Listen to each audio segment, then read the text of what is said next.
them fellas think about it, white people think about it. We hiding gold. We're not hiding gold. No. It's the sacred ground that it's in our life, in our ancestors. Way deep down there. He's right down there. And he stay there forever and ever.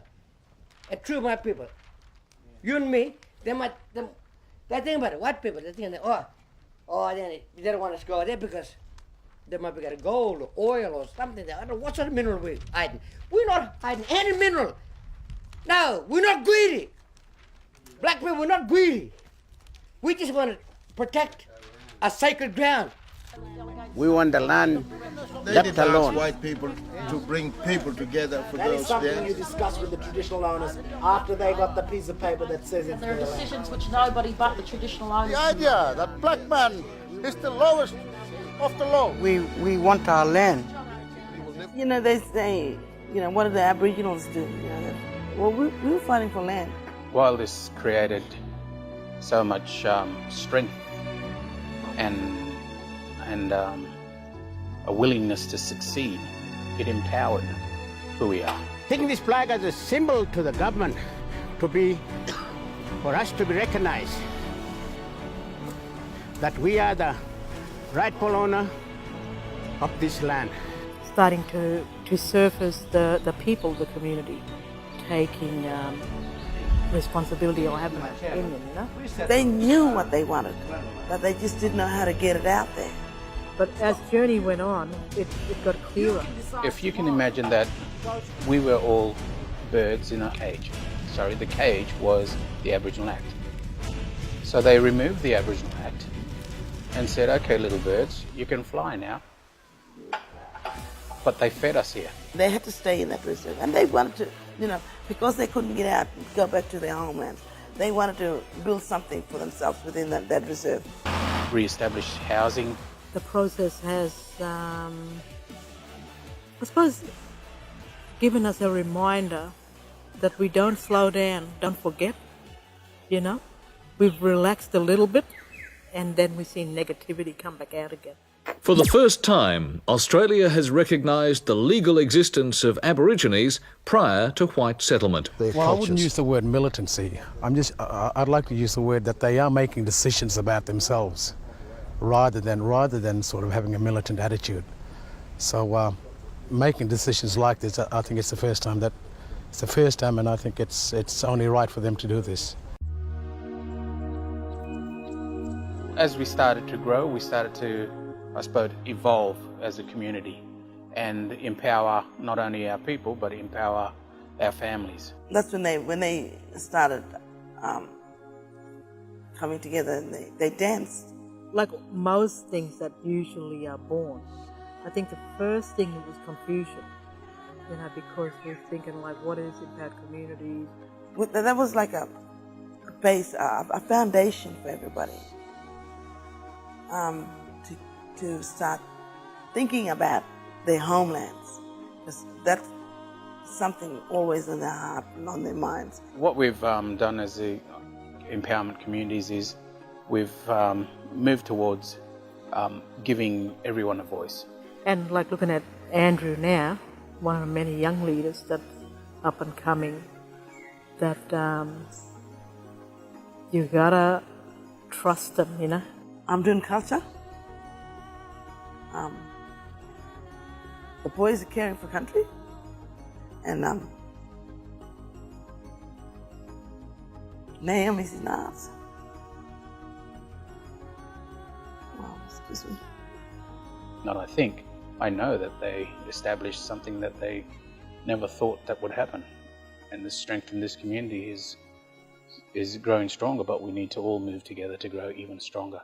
The central theme was always the expungement of the indigenousness of people, their Aboriginality, their Torres Strait Islander heritage. That was seen as worthless and something that needed to be destroyed, because their only hope was to become whites.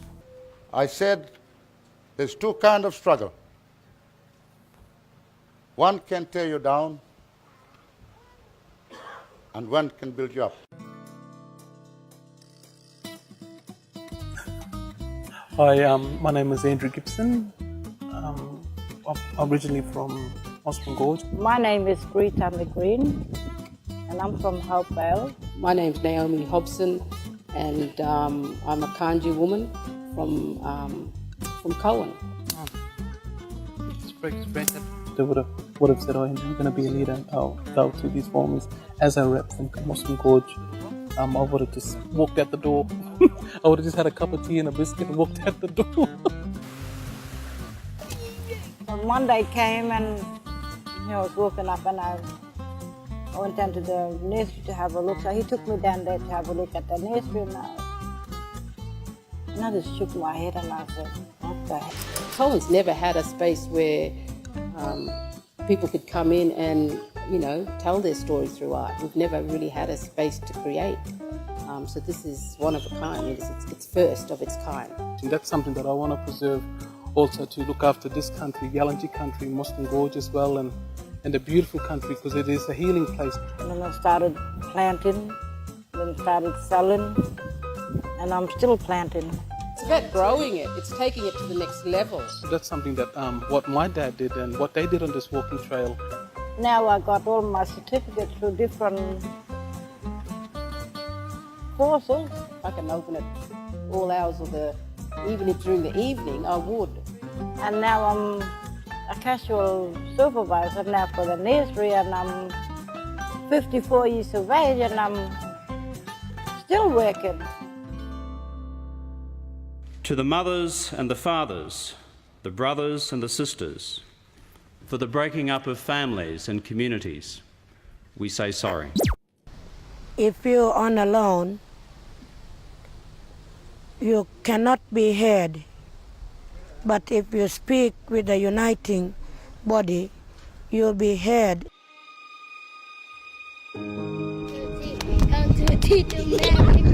What drives me is, that gives me the passion is seeing what my father and Auntie Karen have achieved. I think hopefully maybe they might ask for my opinion one day. Because when you get older, you don't want to be forgotten. I said, because they're going to remember. They'll remember my voice, like the way I'm remembering my mum and dad.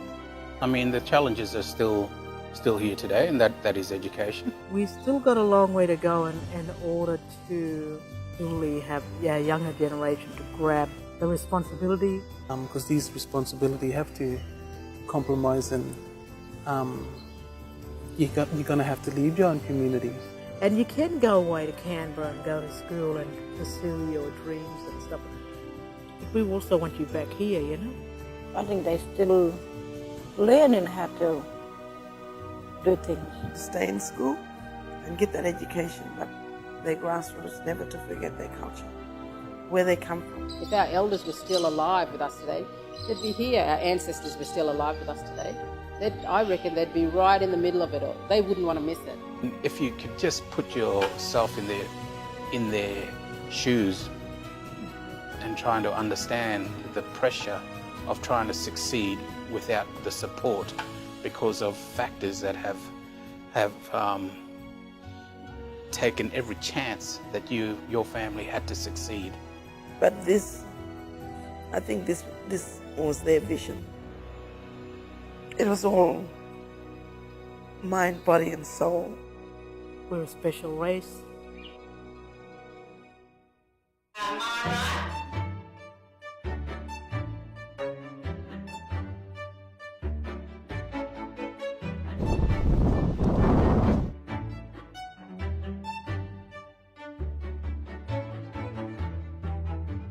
The voice, obviously.